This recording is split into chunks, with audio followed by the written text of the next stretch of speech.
हरिओम, राम राम। कोई भी जो संन्यास लेता है तो 3 चीज़ों का परित्याग करता है। जब साधु बनता है, लोकेशड़ा, वीतेशड़ा, पूतेशड़ा, तीनों का परित्याग कर देता है और पूरे जीवन परमात्मा के लिए समर्पित हो जाता है। यानी लोक की इच्छा, वित्त की इच्छा, पुत्र की इच्छा का परित्याग करके परमात्मा के लिए समर्पित हो जाता है। जीवन प्रयत्न वो साधना करता है, परमात्मा के में लीन हो जाता है। तो इसी प्रकार जब वो प्राण छोड़ता है, जब वो ब्रह्मलीन जिसको कहते हैं हो जाता है, तो उसको उस प्रकार से हमारे यहाँ करीब 3 समाधि की चर्चा की गई है। एक तो जैसे वैदिक रीति से संस्कार है, दाह संस्कार किए जाते हैं, और दूसरी जल समाधि है। जल समाधि पौराणिक रूप से ज़्यादा ही प्रचलन में थी, लेकिन जब से नदियों की प्रवाह वो हो गया तो इसलिए जल समाधि अब कम देखने को मिलता है और कम किया जाता है।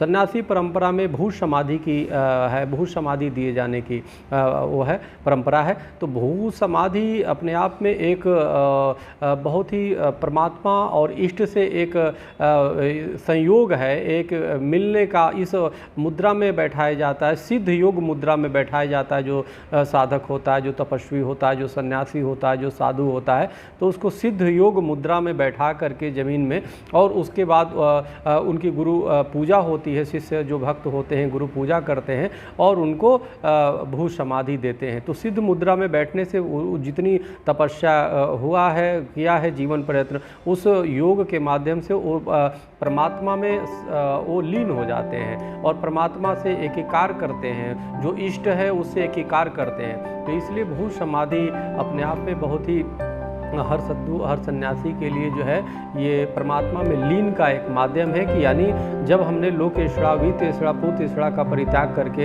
एक संत के रूप में, साधु के रूप में, एक सन्यासी के रूप में व्यक्ति आता है और वो अपनी भौतिक जीवन का परित्याग कर देता है, तो उसके प्राण छोड़ने के बाद भी उसको उसी अवस्था में बैठाया जाता है जिस अवस्था में एक ध्यान, एक साधक बैठता है, यानी कि एक सिद्ध बैठता है। इसलिए सिद्ध योग की मुद्रा में उसको बैठा करके और उसके ऊर्जा और जितनी भी होती है पूरी एक ऊर्जा और एक धारा उसके ऊर्जा के माध्यम से वो सीधे वो परमात्मा और इष्ट में लीन हो जाता है। तो इसलिए भू समाधि करना बहुत ही वो माना गया है और उसकी पूजा उसके बाद उस पर करते हैं। जो लोग भी जहाँ भी समाधि होती है वो समाधि, वहाँ पे एक ऊर्जा का आप नया महसूस कर सकते हैं। जब भी आप जाएंगे गुरु का जो समाधि स्थल है या जो भी महापुरुषों की समाधि स्थल है, जो सिद्धों की समाधि है, वहाँ पे जब भी जाएंगे तो आपको शांति मिलेगा, क्योंकि ऊर्जा उसमें हमेशा वो कार्य करता है। एक आभा मंडल होता है जो आपको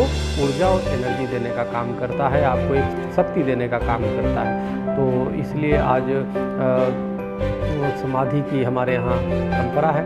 बहुत बहुत धन्यवाद। हरिओम, राम राम।